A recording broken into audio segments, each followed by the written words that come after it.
Welcome everybody to the Garage Gymkhana GRiD Assembly Special Series. Is it special if we do like 30 of these? I don't know how many we're gonna do. It's a special series. The Garage Gymkhana GRiD Assembly Special Series Spectacular. Because we no longer use the word build. Right. Because it never worked out well for us in the past. It worked okay.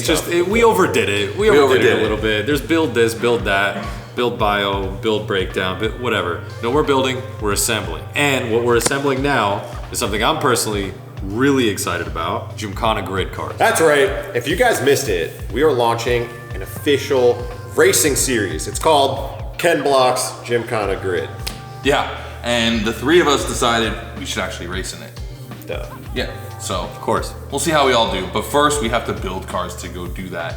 And Ron kind of got a jump start on us. We're debating how long ago, but you've been building a Gymkhana car for a long time. I've been building a Gymkhana car for a minimum of 5 years. I am building an Evo 9 RS. It's the same Evo I've had that got crashed in 2017.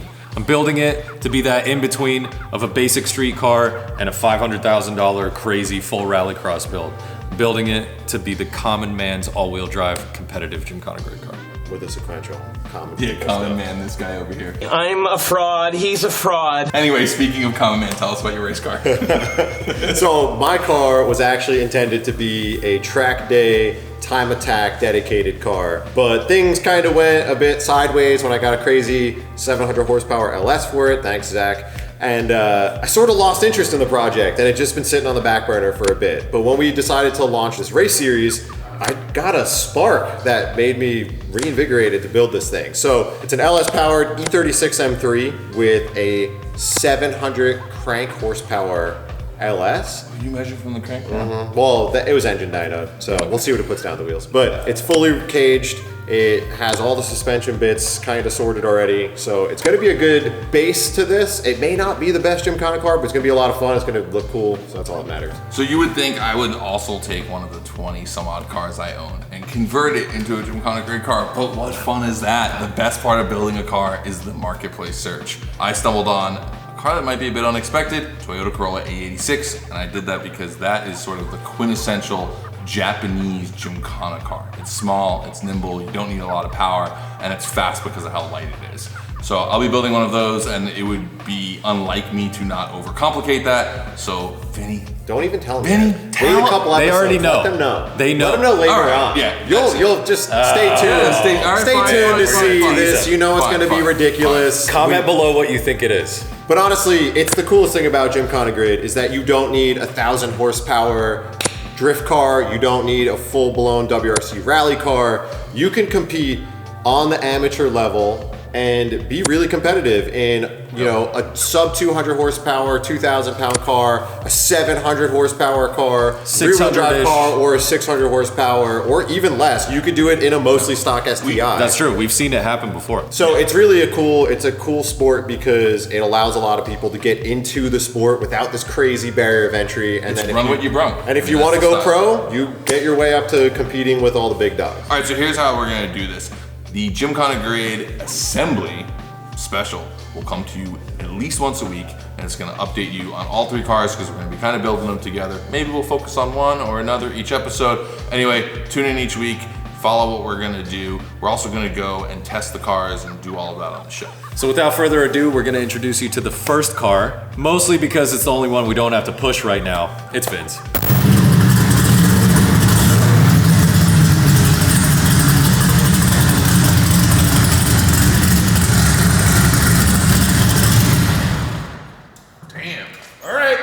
Last episode. Look, it runs. We're done. You're so much further ahead than I am. Listen, new year, new us. We're turning things around. We're painting cars from the inside out. We're bringing them in running. We're doing it all backwards. Look, we do a lot of build content with a lot of the same, you know, you gotta watch us pull it down and bite your fingernails. Like, these guys are never gonna finish it. So I figured I'd start a build after it's running. Right.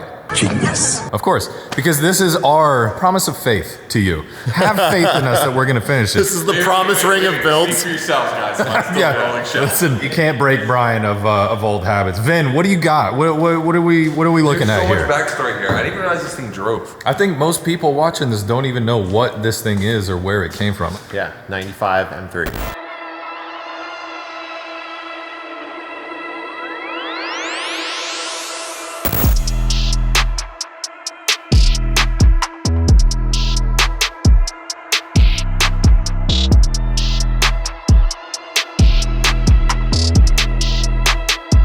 Why do you even have this thing? Another BMW. Well, first of all, what the fuck is it? Over the years, you guys know I've been the reluctant to be called BMW guy, but I don't think we ever use the word guy. He said BMW. Anything else that goes into BMW ownership. says a guy who doesn't drive the ultimate driving machines. Anyways, 1995 BMW M3. I bought it as a automatic that had been sitting for about a decade. I think the last reg, something you find on a Scotto car, 2012. And peep the plate. Yo. That plate is fire. So this guy, he bought the car. It had like everything done to it, like stack of receipts, all these original parts and like everything he's done to it. But over the years, he like lost interest in it. It sat at his mom's house for a decade. And he listed on Craigslist for like $6 grand. The pictures were kind of crummy, and he used pictures from when the car was nice. I negotiated down a little bit with him, and I was like, let me go check it out. I go there, and it looks like this, effectively. It had sat in the sun for so long that the door glue inside, like the weather stripping, had melted and sealed the door shut. Is this M3 grosser than when you bought that M3? It was about the same.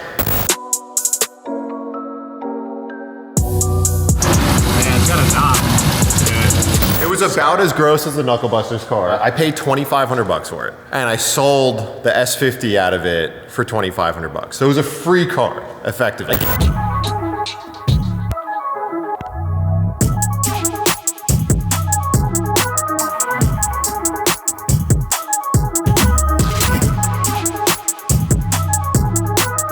So my plan was, I had an E36 M3. It was a track car, but like a street car, kind of dual duty, and I sold it with the intention of building a dedicated track car. So that took a bit longer than expected, and that was like a couple years, aka 700 cars for you ago. Couple projects that kept me distracted from it. But then we stopped making content for the project cars, so I sort of like put this on the back burner a bit, but I ordered a motor, and Zach linked me up with Smeding Performance, who built the motor in his K5.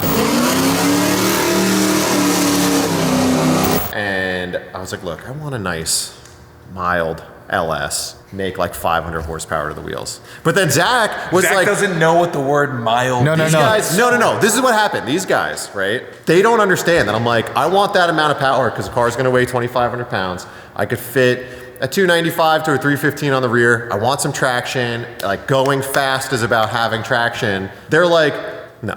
So, friends of Zach don't really understand the word. So mild. when he sent me Or the moderate. engine being done, Jacob's like, I made it pretty spicy for you.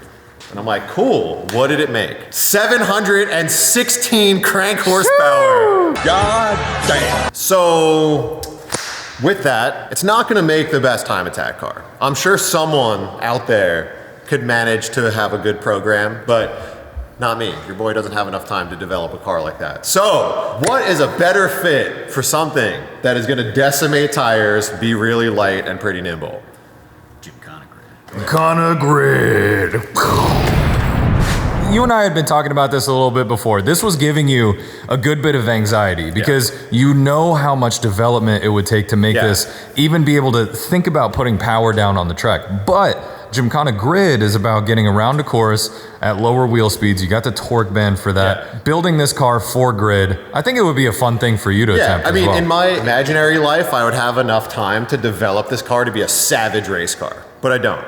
And after Ken passed away and we decided to launch Gymkhana GRiD, we kind of rethought a lot of our projects, and we were like, man, it'd be really fun if we ran GRiD. And of course, in traditional fashion, instead of Brian just like building a car he had. I mean, honestly, I felt personally attacked before because during this moment of reality that Vin had, I'm sitting here going, oh, a car that you build that gets completely out of scope and you never actually get it developed, finished, or even properly running. That hasn't happened to me in the past 2 years. So instead of taking the Coupe Quattro and making it a GRiD car, Brian's gonna start a whole new project with a whole new engine swap. It doesn't make any sense. Easier. More on that later. Easier build. It's easy. It's like a stock car. I don't have any of this stuff in it. Totally like 3 hours on a Sunday kind of. Yeah, it's 3 hours on a Sunday. So anyways, gonna make this more into a focused Gymkhana GRiD car. I'll probably take it out to the track and run some laps on it. I don't expect it to be that great, and I probably won't develop an aero package for it that'll be super time attack specific, because chances are we'll blow it off on a container or something. An aero body? No, I have I have a whole body kit for it. I'm gonna rework this. I mean, it's still gonna run a pretty fat tire. I'm gonna plan to run a 315/30 on the rear. So 315 on a 2,500 pound car Yeah, with and we still have- 700 horsepower. yeah. Sure you can handle it? So, like, we have a lot of chassis development to do on this still. It doesn't have a handbrake. It's got a lot to go through, but that's going to be a future episode. Before we get into the chassis, let's get into let's start at the front here though. Let's dive in. Yeah, speaking of spicy, when you say you want a mild engine for your race car, What comes to mind? I would say spicy to me in a 2,600 pound car would be like 500 wheel. Sure. 716 crank horsepower, because Zach measures from the crank. This is a Smeding Performance 441 cubic inch 13:1 compression LS. It made 716 on E85 and Holley. How much torque did it make? I don't know the torque figure offhand. I'd have to was look. like- It was like in the sixes. Yeah, it's like That's 680. savage.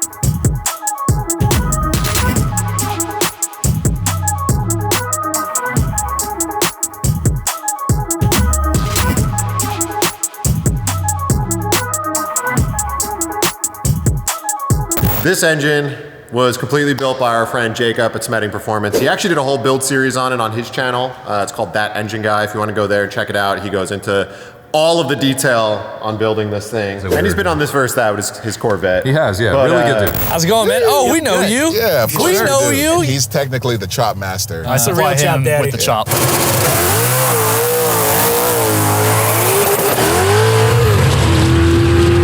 So the motor showed up here, fully tuned on Holley EFI. So basically put it in and it runs, which is really cool. Put the motor in the car, fire it right up, and you can go and drive it. It's got a full Holley front drive kit, which is actually really rad. Everything mounts to the water pump and it's all in the matte black finish, so it looks really nice. It's got a full Sikky swap kit. So the headers, the billet engine mounts, and the steering shaft are all from Sikky, so it helps it go in really easy. The one thing I wanted to do, this car is all about keeping it simple, but also lightweight. So when it came to a transmission, I couldn't be a baller and get a sequential like some of us around here. So I went the more low-cost route, but I didn't want to do a T56. They're super heavy, the gearing is really tall, and you don't need a 6-speed. So I went with American Powertrain had what just came out. It was a Tremec TKX. It's a 5-speed that will handle up to 700 foot-pounds of torque and 8,500 RPM shifts. But the best thing is the transmission weighs like 65 pounds. So it's super, super light. And this motor, sorry to interrupt real quick, this actual motor was the one that was at SEMA. This was the display engine at SEMA that they used to announce this new package that they had. Yeah, so this was on display at SEMA, came here, had it sitting collecting dust for like a year waiting for this transmission. Sorry, Jacob. Yeah, sorry, Jacob. The rest of the drivetrain, the car has a stock rear end with a rebuilt medium case M3 diff, so that's gonna get destroyed.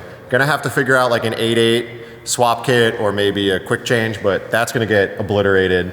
Inside, Well, this is the interesting part, right? Because while you were waiting for all the adapter kit and everything for the transmission, yeah, I had to you figure were out other things to proactive. work on. So we figured Rob Parsons has cage kits, so I knew I wanted to cage the car. As soon as I got the car, I pulled the interior out, stripped everything out, put a cage kits in, which Very is nice. Look at the, yeah, he 3D. Look how close to the roof.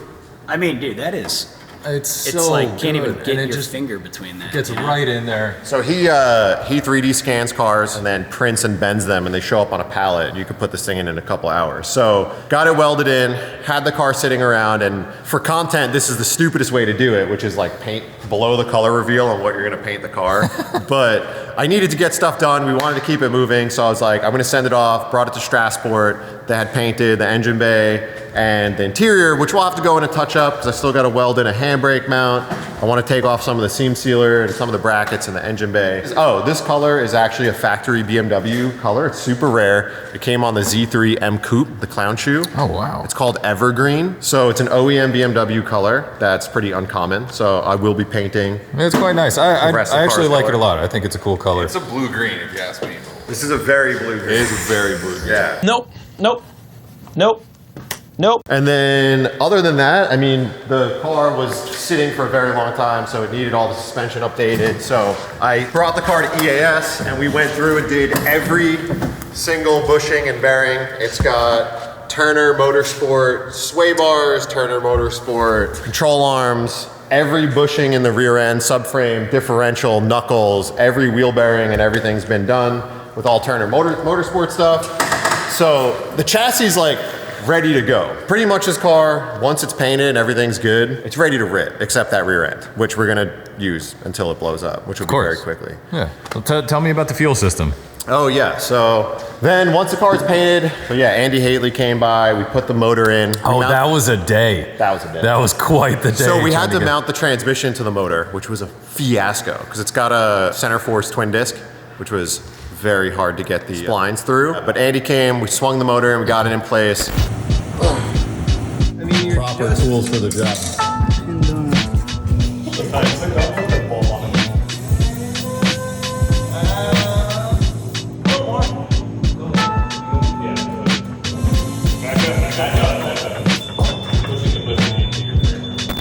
And then before firing it up, we needed to merge the wiring harness with the body of the car. And the hard part about that is actually this. The original intention of this car was to be a time attack car. From what I've read, you cannot run these cars without ABS because the master cylinder will send all the brake pressure to the rear brake.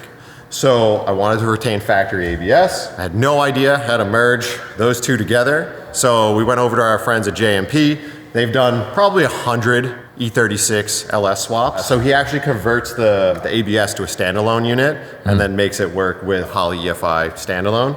So he did ABS relocation, all new brake lines, and wired up the car. And then out back, we got fuel system. We got a box. So we got a whole fuel system by Deechworks. It's got a 400 in-tank lift pump. So it lifts from the original saddle tank, and then it feeds the surge tank with two fuel pumps in there. There's a pre and a post filter. There's a pre, so we have a filter that comes in from the tank, cleaning out whatever garbage is in there. Goes into the surge tank, and then we have two pumps that Y into another Deechworks filter, and then a -8 line that goes up to the front to feed this, because it runs on ethanol. So the only way you can... That's a lot of fuel you need. Yeah, feeding 13-to-1 compression. You have to be on race gas or ethanol. Race gas is super expensive, so ethanol is the better way to do it. And then we got an anti-gravity H6 back here. It's actually a factory size battery, which I like, because then I could just use the regular amount. But these things are great. This battery weighs 7 pounds, and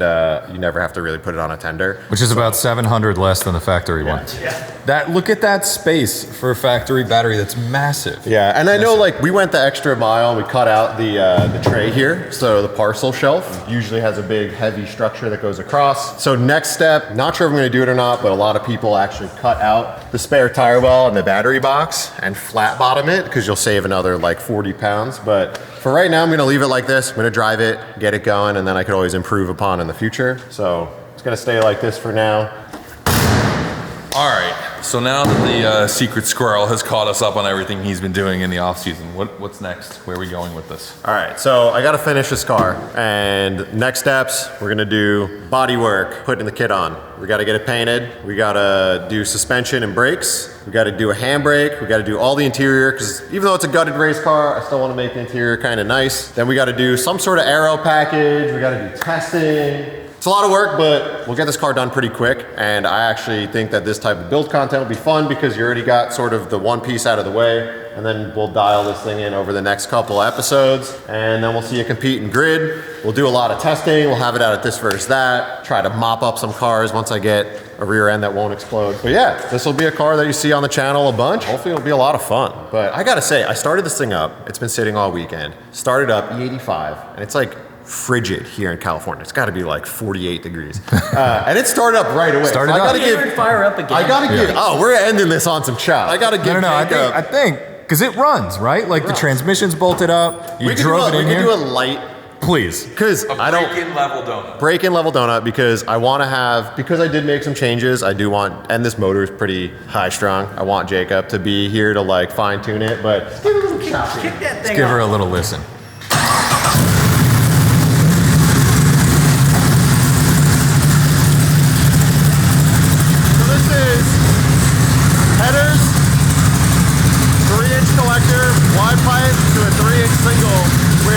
No muffler right now, but I will put exhaust on it.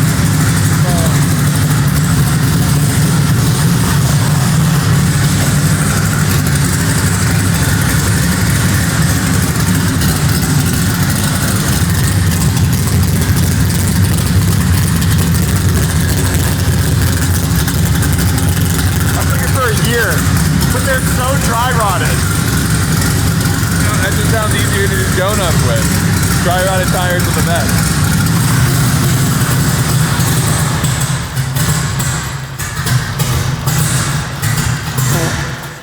What? Is it out of gas? It's probably out of gas, or getting close to it. Definitely out of gas.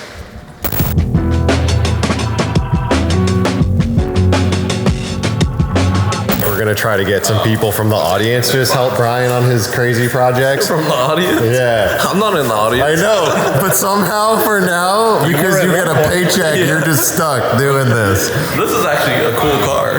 Oh! But this, not so cool.